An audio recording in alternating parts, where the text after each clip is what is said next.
Você sempre me vê falando sobre estilo de vida, a importância que tem da gente fazer exercício, da gente controlar a alimentação. Mas hoje eu vou fazer uma entrevista diferente. Eu quero conversar sobre célula-tronco, sobre essa parte genética, como que isso está evoluindo e como isso vai impactar na nossa saúde.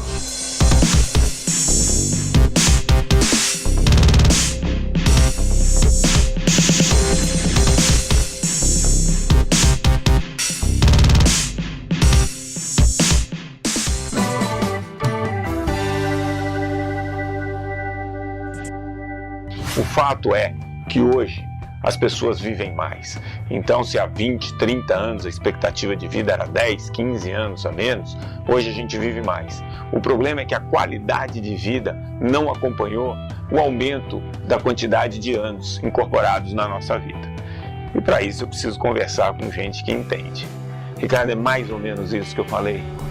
Com certeza, Márcio. Se a gente for voltar um pouco na história, a gente vai ver que durante muito tempo as doenças infecto-contagiosas elas foram responsáveis pelos altos índices de mortalidade em todo o mundo, né? E medidas simples de controle, de prevenção, de tratamento que foram adotadas a partir do conhecimento dessas enfermidades, como o ato de lavar as mãos antes de um procedimento, né? Se a gente for voltar ao século XVII, uma gestante ela é atendida por um profissional que pouco antes estava ali dissecando um cadáver e não lavava as mãos. Então era comum a gestante ir a óbito por uma infecção. Né? Então essas mudanças já, a descoberta de medicamentos, a penicilina em 29, e enfim, permitiram que a partir da década de 50 para cá a gente tivesse um reflexo nesse aumento da expectativa de vida enorme. Só que isso não se traduz em qualidade.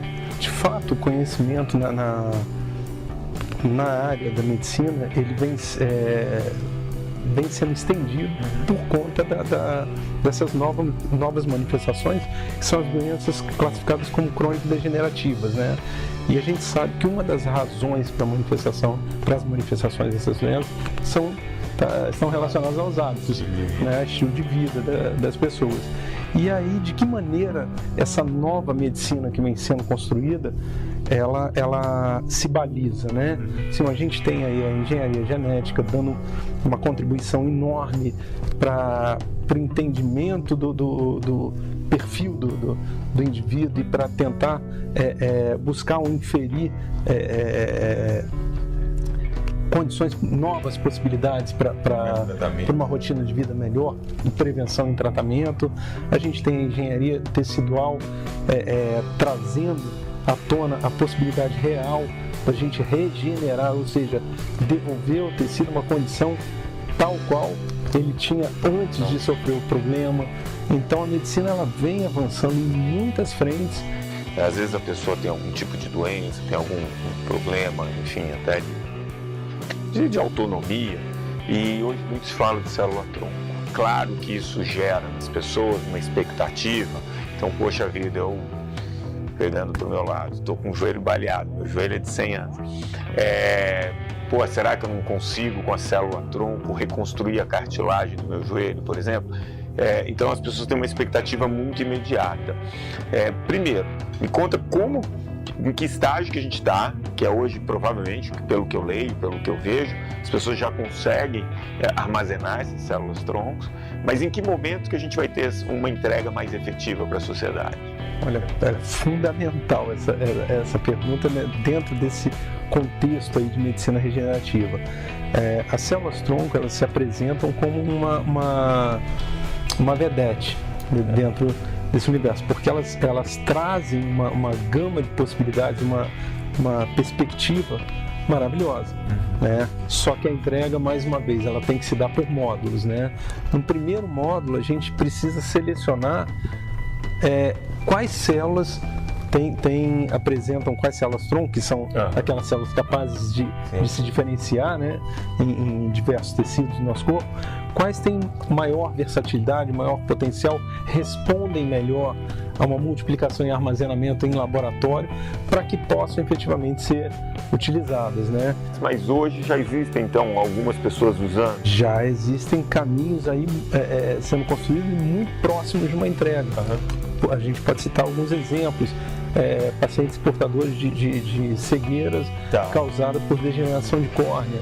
Né? Até algum tempo atrás, o transplante de córnea era um caminho possível para esse tipo de tratamento. Hoje, a gente já tem aí a utilização de células-tronco para tratamento desses pacientes, devolvendo efetivamente a visão. Né?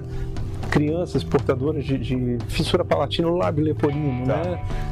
O uso de células-tronco, no caso aí provenientes de polpa dos dentinhos de leite, transformadas em células formadoras de osso para auxiliar na reconstrução da fissura óssea, do defeito ósseo dessas crianças, vem sendo estudado, vem sendo pesquisado e se mostrando assim bastante promissor.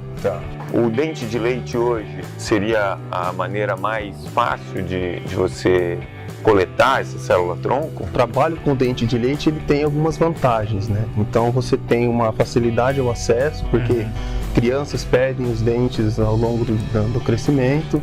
A célula do dente tem uma propriedade que permite o trabalho em laboratório, permite a gente, o conhecimento em cima dessa célula já é o suficiente para induzir a diferenciação em alguns tecidos. Então se ela não pode ser a única, ela é essencial. Ela é essencial. Agora, e eu que sou burro velho que não tenho mais dente de leite? A gente está falando no caso dos dentes de leite especificamente, por conta da origem embriológica do dente, muito próximo da célula-tronco mãe, pelo fato de ser um órgão, uma estrutura jovem. Então a célula-tronco, quanto mais jovem, maior o potencial, mais versátil é essa célula. Então a gente entende que esse nicho da população, essas crianças que estão nessa fase de mudança dos dentinhos, elas serão mais beneficiadas do que nós. Né? Obviamente que estudos vêm sendo feitos no mundo todo, tentando comprovar o potencial imunomodulatório dessas células, que já é reconhecido, mas de modo a permitir ou a chancelar a ideia de se usar a célula-tronco de um indivíduo em outros indivíduos, pelo menos que façam parte da mesma árvore genealógica, como numa partida de futebol, né? O perfil do jogador de futebol da década de 80 não é mais o mesmo de hoje. Regras mudaram, né? Sou da época em que podia voltar a bola para o goleiro, tinha aquela história toda. Agora, uma coisa continua, uma peça continua chave no esporte, que é a bola.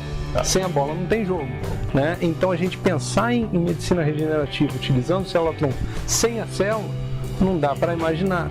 Então daqui a 30, 20, 40 anos a gente vai ter tecnologias muito mais avançadas para medidas terapêuticas, enfim, teremos. Mas a fonte primordial para que seja usada nesse fim continua sendo aquela célula-tronco mais próxima à embrionária, mas que não seja embrionária, que traz todos aqueles problemas éticos, religiosos e até técnicos, e que tenha potencial para aplicação. Então, isso faz com que se justifique o armazenamento dessas células hoje, vislumbrando o benefício dessas crianças, dessas famílias ao longo do tempo. Bom, pelo que a gente conversa aqui, hoje uma coisa que a gente pode fazer por nossa saúde é ter um estilo de vida mais saudável, com movimento, uma alimentação mais bacana, não fumar, beber com moderação, né? Então a gente tem essa série de coisas que a gente pode fazer. A medicina tem evoluído muito, né? Então hoje muito próximo está pelo que eu entendo e pelo que vocês estão falando, uma medicina cada vez mais personalizada. É isso. Esse é o caminho. Esse é o caminho. Esse é o caminho. Agora, nunca esquecendo isso que você falou. Não adianta a gente pensar, a gente depositar toda a confiança na medicina e não fazermos o nosso dever de casa, né? O nosso dever de casa, que nós temos que nos cuidar. Né? Essa é a premissa básica. E a medicina está aí evoluindo, aumentando a nossa expectativa de vida e também tem uma parcela grande na nossa mão de viver esses anos com muito mais qualidade, a gente construindo a cada dia aí um estilo de vida mais saudável. Isso aí, com consequência, um mundo melhor.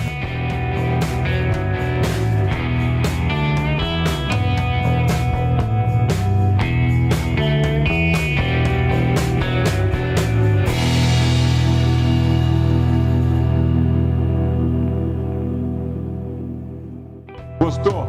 Tirou suas dúvidas sobre célula-tronco, sobre genética? Muito esclarecedor esse papo. Agora, mesmo com toda essa evolução da genética, dos tratamentos, dessa medicina personalizada, a gente vê que o estilo de vida é fundamental. Então, invista em boas noites de sono, em treinamento ou atividade física regular e uma alimentação mais in natura, 60%, 70% da sua alimentação in natura. Isso tudo, esse conjunto, vai fazer com que você viva com muita saúde e assistindo o nosso canal Bem-Estar, que sempre traz boas informações para você, na segunda e na quinta, às 7h30 da manhã.